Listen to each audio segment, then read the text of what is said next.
Well, folks, Secretary of State and moistened android Marco Rubio is having a very bad day as the Trump administration is quietly plotting to inhibit his future political ambitions. Anyone truly disgusted by Trump, Rubio, or both, get comfy. You're going to enjoy this. I'm David Reddish. Welcome to Occupy Democrats. And yes, to reiterate, the set is a work in progress. As you may know, Donald Trump and Marco Rubio have a historically complicated relationship. Prior to Rubio joining the Trump administration in Trump's second term, the two actually had a rather fraught kinship. Remember these brawls from 2016?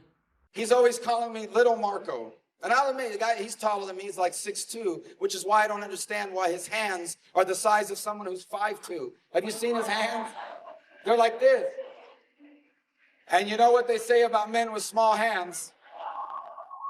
You can't trust them. He said I had small hands. Actually, I'm 6'3", not 6'2", but he said I had small hands. They're not small, are they? I never heard that one before. I've always had people say, Donald, you have the most beautiful hands. Right? He hit my hands. Nobody has ever hit my hands. I've never heard of this one. Look at those hands. Are they small hands? And he referred to my hands. If they're small, something else must be small. I guarantee you there's no problem. I guarantee it. Damn if that clip doesn't remind me of better days, before the entire Republican Party became hermetically sealed to Trump's behind. They have more orange on their faces than a 4-year-old with a bag of Cheetos at this point. And if you think that fate is a brutal one, stay tuned. Trump and Rubio, after years of insults on the debate stage and social media, have since healed their rift into a working relationship. Which is to say, Trump neutered Rubio, if such a thing is even possible. Rubio, of course, remains deferential to Trump both because of his job as Secretary of State and because he still has presidential ambitions of his own. And Trump has acknowledged as much. Did you catch this on Air Force One last month? Yeah. They are good people. You said that for 2028, they're very good people. Well, we have great people. I don't have to get into that, but we have one of them standing right here.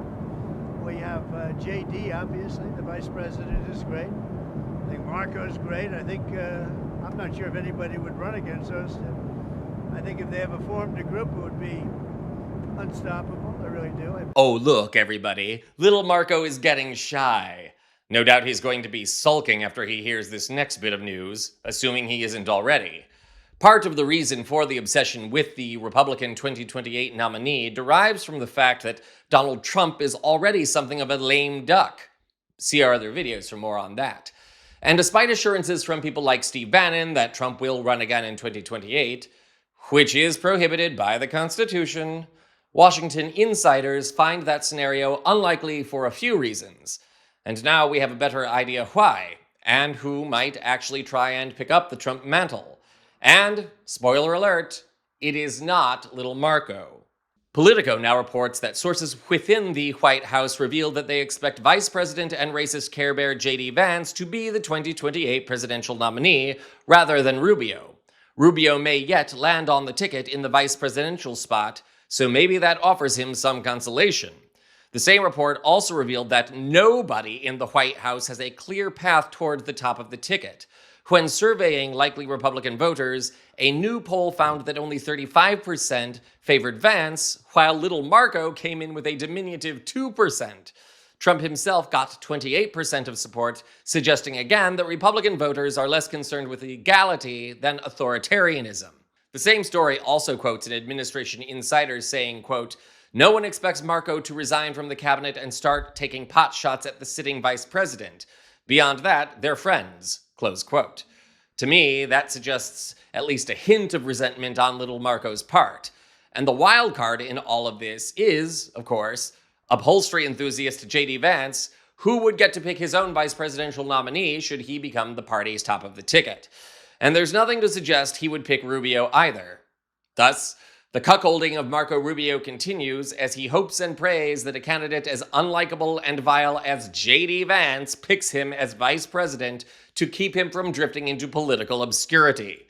On the other hand, Rubio does at least have one key quality that should appeal to Vance. He looks a bit like a lazy boy armchair.